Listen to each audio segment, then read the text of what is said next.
Don't be frightened.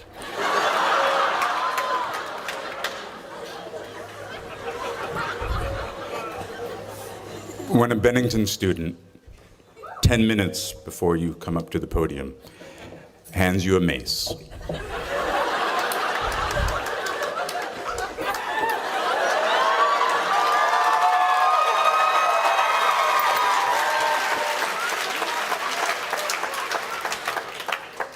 that he made,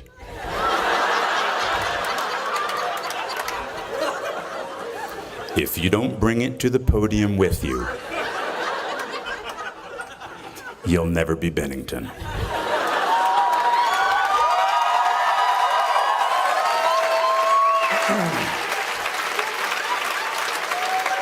So I would like to thank you, Ben, for helping me put the fear of God in the audience tonight. But I have to put it down because I'm an actor and I'm really weak. That was heavy. It wasn't like a prop. That shit was real.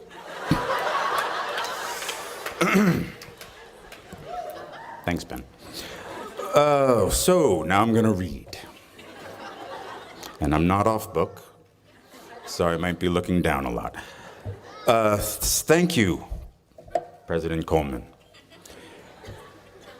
Brian Conover.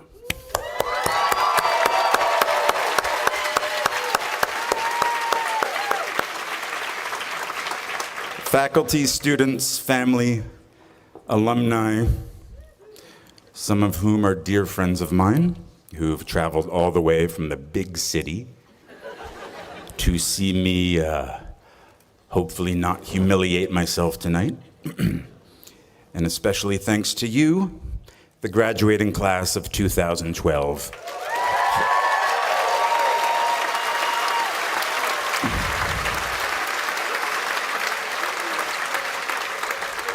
See, as a joke, I wrote "hold for applause," and I was actually going to read that.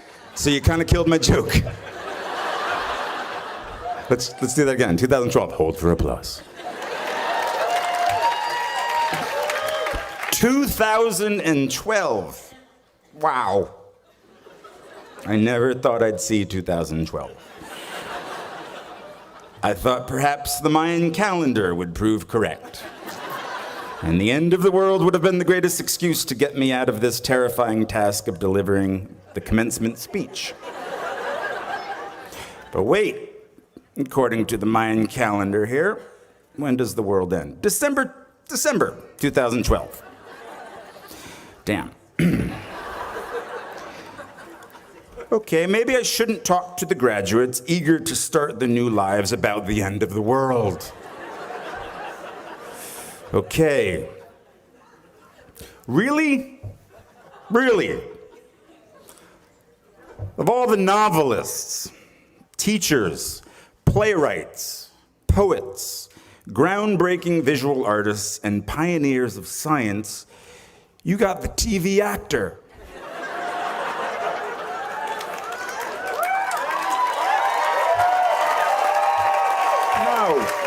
No.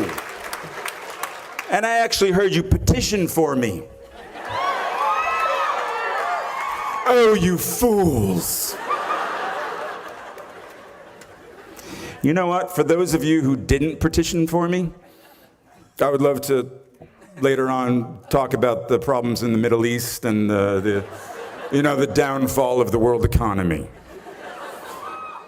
And for those of you who did petition for me, I don't have any signed DVDs of the Game of Thrones. But I'm happy to talk about the parallel lineages of the Targaryens and the Lannisters later at the bar.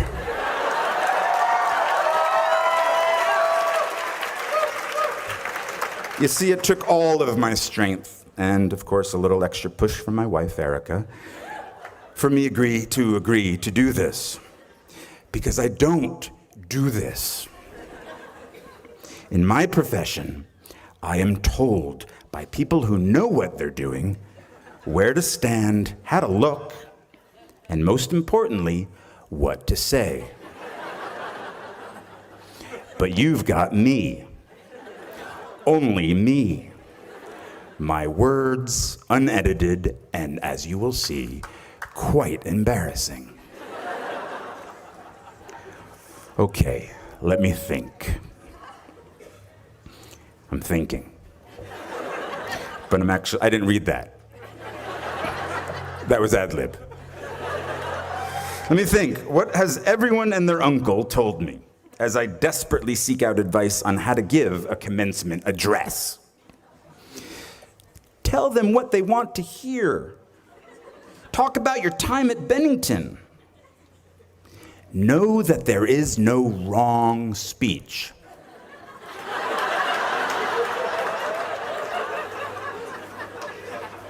I like that one. Just keep it brief. That was my father-in-law.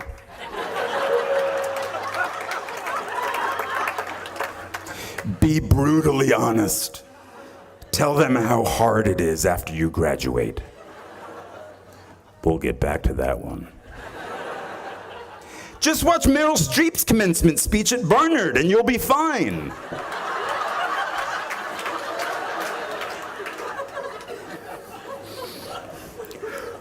What did Beckett say? I can't go on. I'll go on. So even if I don't burn in your hearts and minds long after this speech is over, even if I don't inspire you to reach for the stars and beyond, even if I am erased from your memory after one glass of wine tonight, where am I going with this? I can't go on. I'll go on. You know, I won't speak of my time here like some old fisherman. You have already had your time here. You have your own story to tell. But I have to say, for me, it did start here, in Vermont, on a very rainy night. It was 1987, and I was a prospective student. The rain was coming down so hard, it was impossible to see that I was meeting the person who would later become my greatest friend and collaborator.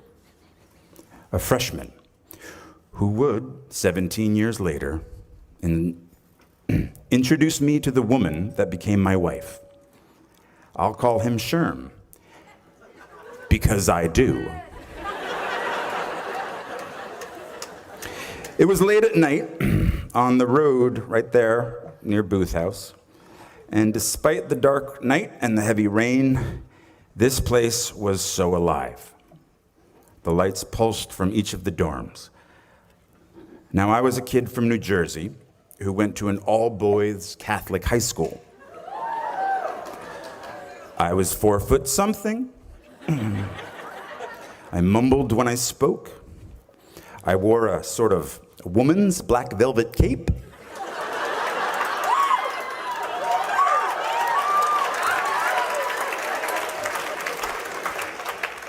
Black tights, combat boots, and a scowl. But here at Bennington, I was home.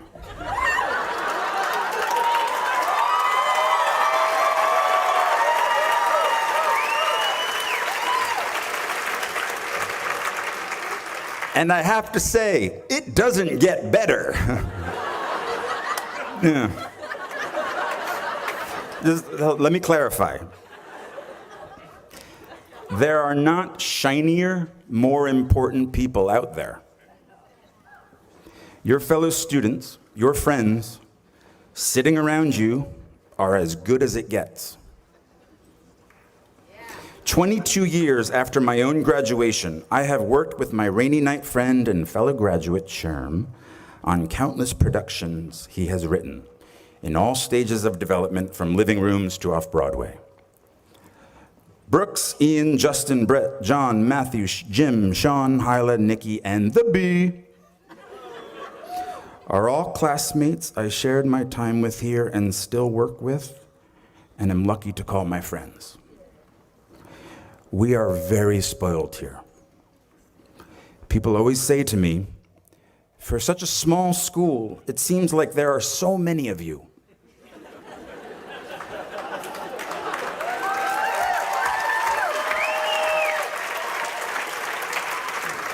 I find that really interesting, and I kind of think that's perfect. We can't help it.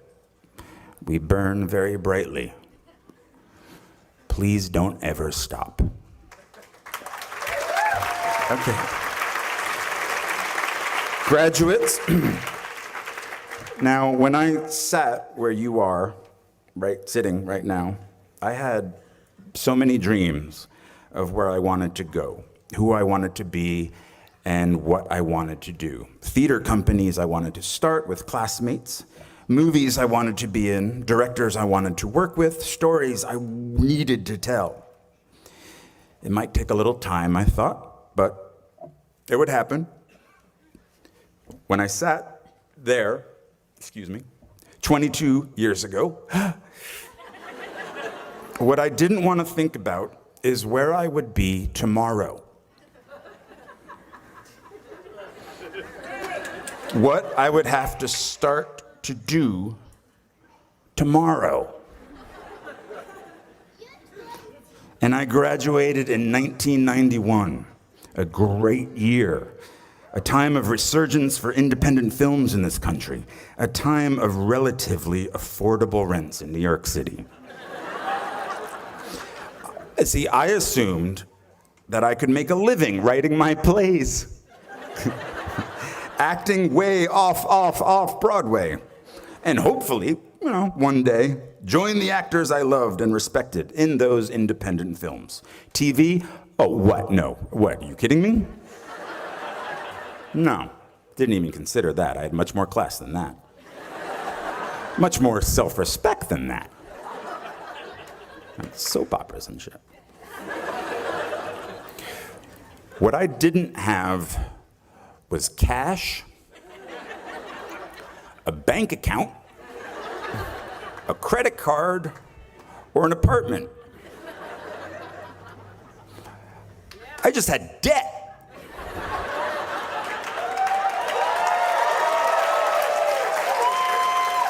A big, hungry, growing larger every moment debt.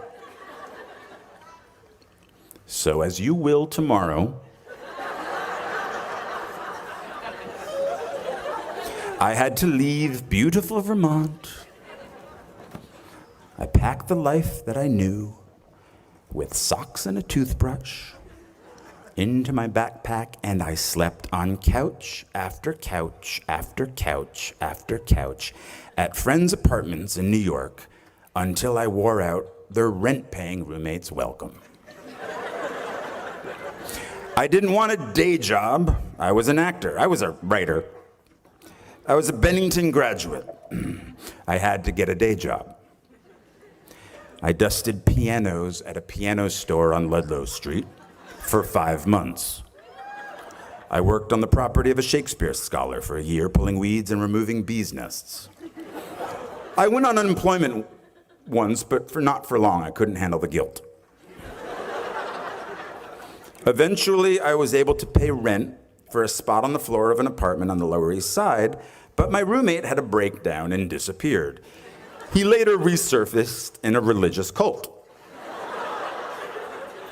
I'm making this sound romantic. It really wasn't.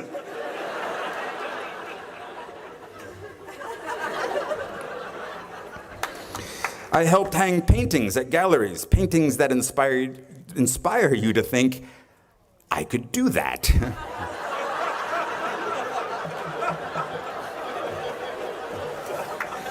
And then, finally, after 2 years of job and couch surfing, I got a job in application processing as a data enterer at a place called Professional Examination Services. And I stayed for 6 years. 6 years. Longer than my time at Bennington. From the age of 23 to 29. Well, they loved me there. I was funny. I wore black, no cape, no tights. I smoked in the loading docks with the guys from the mailroom, and we shared how hungover we all were. Everyone called each other Shorty. I don't know. What's up, Shorty? How you doing, Shorty? Oh, so hungover, Shorty. I called in sick almost every Friday because I was out late the night before. I hated that job, and I clung to that job. Because of that job, I could afford my own place. So I lived in Williamsburg, Brooklyn, Yeah, you say that now.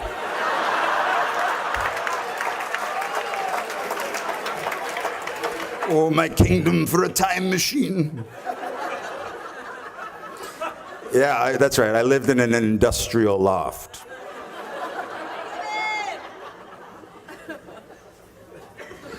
My rent was $400 a month.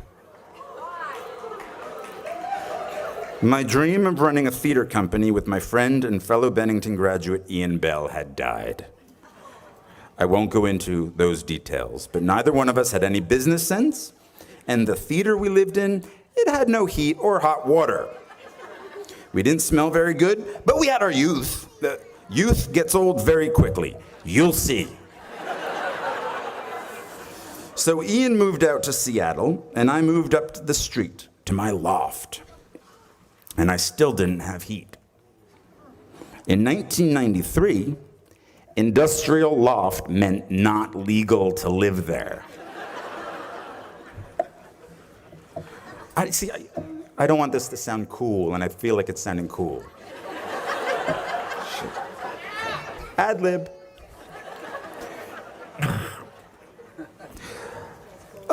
But I did have hot water. Hot water in my bathroom, which a friend of mine using said bathroom once shouted, "It smells exactly like a summer camp in here." It was true. For some reason, in the middle of Brooklyn, there was earth in my shower. Actual earth. And then, oh look, mushrooms growing from the earth. But I was safe though. The Ideal Fire Control Company was right across the street where they make all the chemicals that put out chemical fires. I did not fear a chemical fire. I would be okay. And all those chemicals in the air were okay too, because up the street we had the spice factory. They made spices.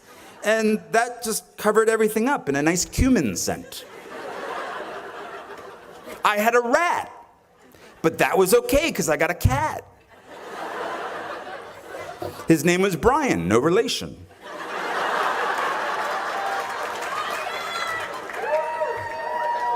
My grandmother had given me a pink pull-out couch. Oddly, no friends or recent graduates wanted to crash on my couch. So I put the couch on its end so Brian could climb it and look out the window. I had only the one window. I myself could not look out the window. It was quite high. So I had no heat, no girlfriend. What, are you kidding me? No acting agent. But I had a cat named Brian who told me of the world outside.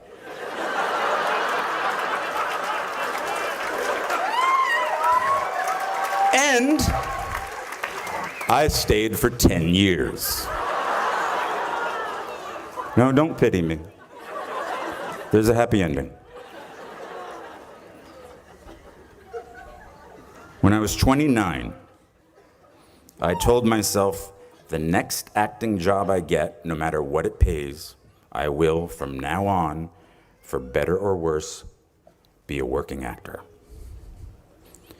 So I quit my position at the Professional Examination Services. My friends really weren't happy about that because it was so easy to find me when I worked there. Work was the only place I had the internet. This was at the beginning of the internet. And now I didn't have either the internet or a cell phone or a job.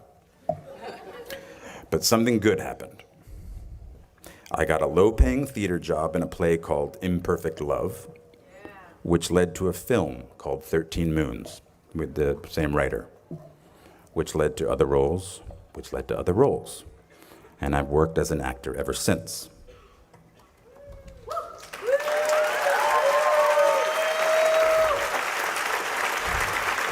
But I didn't know that would happen. At 29, walking away from data processing, I was terrified. 10 years in a place without heat, 6 years at a job I felt stuck in. Maybe I was afraid of change. Are you? My parents didn't have much money, but they struggled to send me to the best schools. And one of the most important things they did for me, and graduates, maybe you don't want to hear this, is that once I graduated, I was on my own. Financially, it was my turn.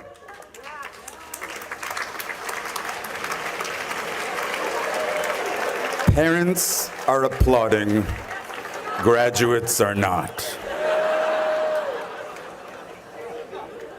But this made me very hungry, literally. I couldn't be lazy.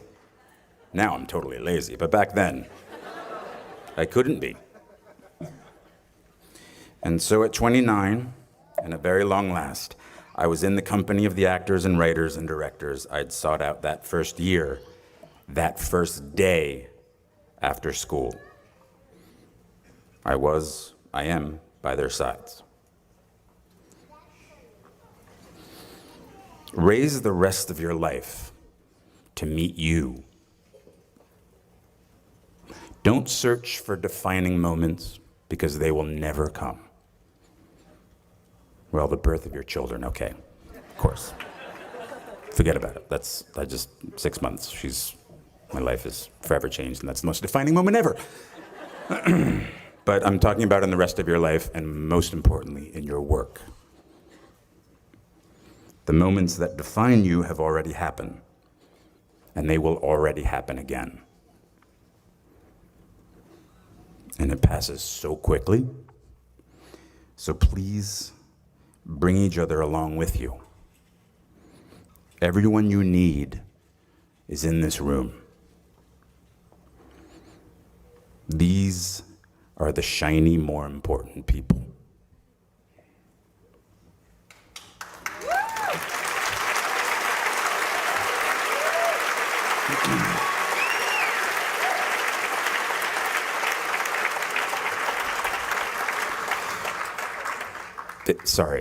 It sucks after graduation. It really does. I mean, I don't know, at least it did for me, but that's the only thing I know. You just get a bit derailed. But soon something starts to happen. Trust me. A rhythm sets in. Just like it did after your first few days here. Just try not to wait until, like me, you're 29 before you find it. And if you are, that's fine too. Some of us never find it. But you will. I promise you. You are already here. That's such an enormous step all its own. You'll find your rhythm or continue the one you have already found. I was walking downtown in Manhattan the other day, and I was approached by a group of very sweet young ladies. Easy. Actually, they're sort of running feverishly down the street after me.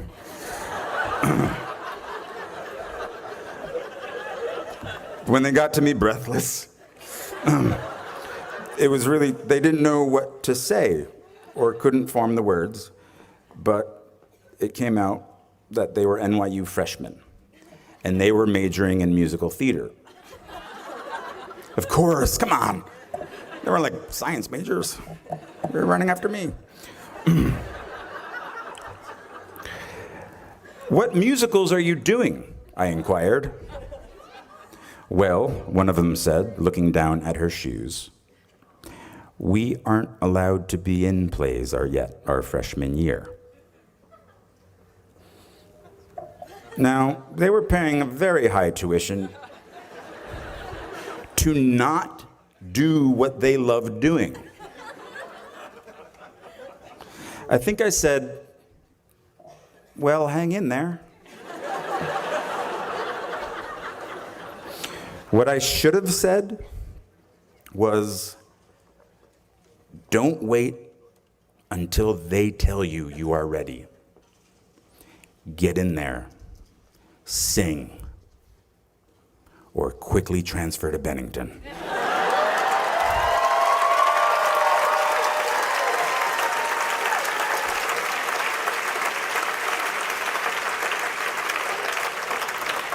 When I went to school here, if a freshman wanted to write, direct, and star in her own musical, the lights would already be hung for her. Now, I tell this story because the world might say you are not allowed to yet. I waited a long time out in the world before I gave myself permission to fail. Please, don't even bother asking. Don't bother telling the world you are ready. Show it. Do it. What did Beckett say? Ever tried, ever failed, no matter. Try again, fail again, fail better. Bennington class of 2012. The world is yours. Treat everyone kindly and light up the night. Thank you so much for having me here. What an honor.